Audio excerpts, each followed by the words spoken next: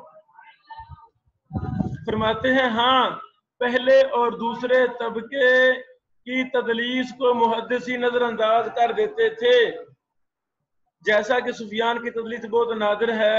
100 میں سے کہیں ایک جگہ تدلیس ہوگی، کیونکہ یہ لوگ عام طور پر تدلیس ایسے لوگوں سے کرتے تھے جو سکہ ہوتے تھے. ان کا ان سے سما ہوتا تھا.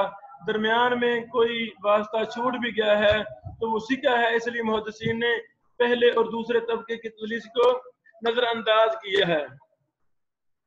تیسرے طبقے کی تدلیس نظر انداز نہیں کرتے.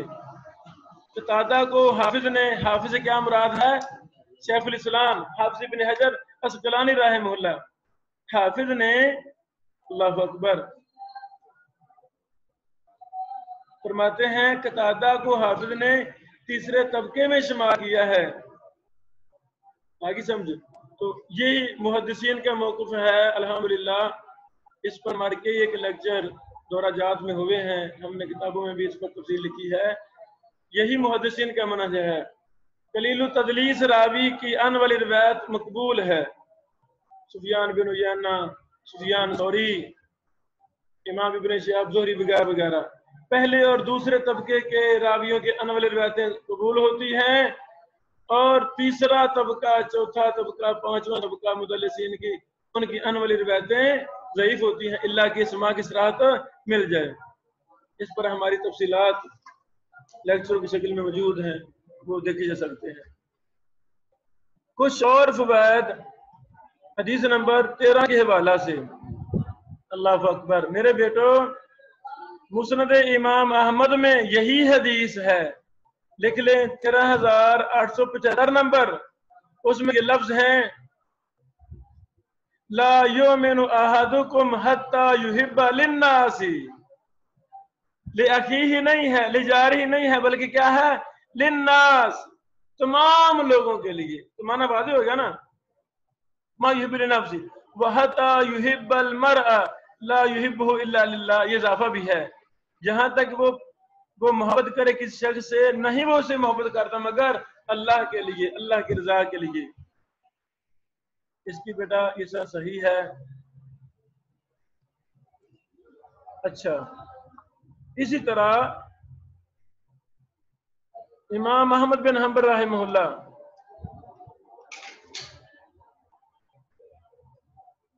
مسند امام احمد کی ایک اور حدیث میں یہی حدیث بیان فرماتے ہیں انس بن مالک والی. یہ حدیث نمبر 13,146 ہے.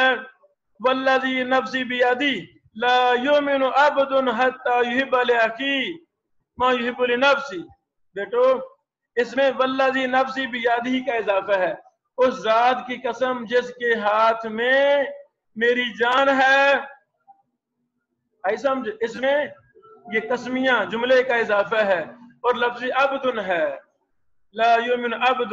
اللہ اکبر. یہ بھی لکھ لیں، حدیث صحیح ہے الحمدللہ. یہ حدیث صحیح ہے. اسی طرح بیٹو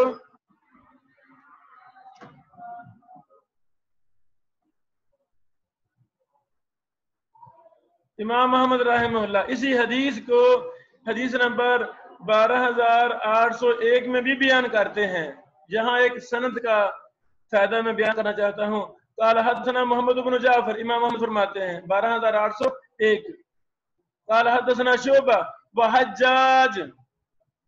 محمد بن جعفر اپنے دو اساتذہ شعبہ اور حجاج سے بیان کرتے ہیں. قال حدثنا شعبہ قال سمعت قتادہ يحدث عن انس بن مالك عن النبي صلى الله عليه وسلم انه قال لا يؤمن احدكم حتى يحب لاخيه او لجاره. جیسا کہ مسلم میں بھی یہ او لجاری کا اضافہ ہم نے بتایا ہے. مسلم کی حدیث نمبر 170 ہے. 170 ہے. آگے بیٹو ہے ولم یشک حجاج. دو راوی ہے نا. جب شعبہ نے بیان کی ہے یہ حدیث انہوں نے شک ظاہر نہیں کیا. جب حجاج شعبہ نے شک ظاہر کیا ہے اور حجاج نے شک ظاہر نہیں کیا. اللہ اکبر. تو امام بخاری رحمہ اللہ حدیث نمبر 13 شعبہ سے لائے ہیں. حدیث نمبر 13 بولو شعبہ سے لائے ہیں.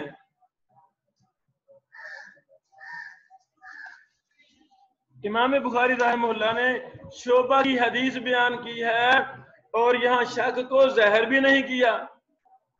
امام محمد رحمہ اللہ جو فرما رہے ہیں ولم یشک حجاج کہ حجاج نے شک ظاہر نہیں کیا. اس کا مطلب ہوا لفظ اول جار ہی کہنا یہ شعبہ کی طرف سے ہے.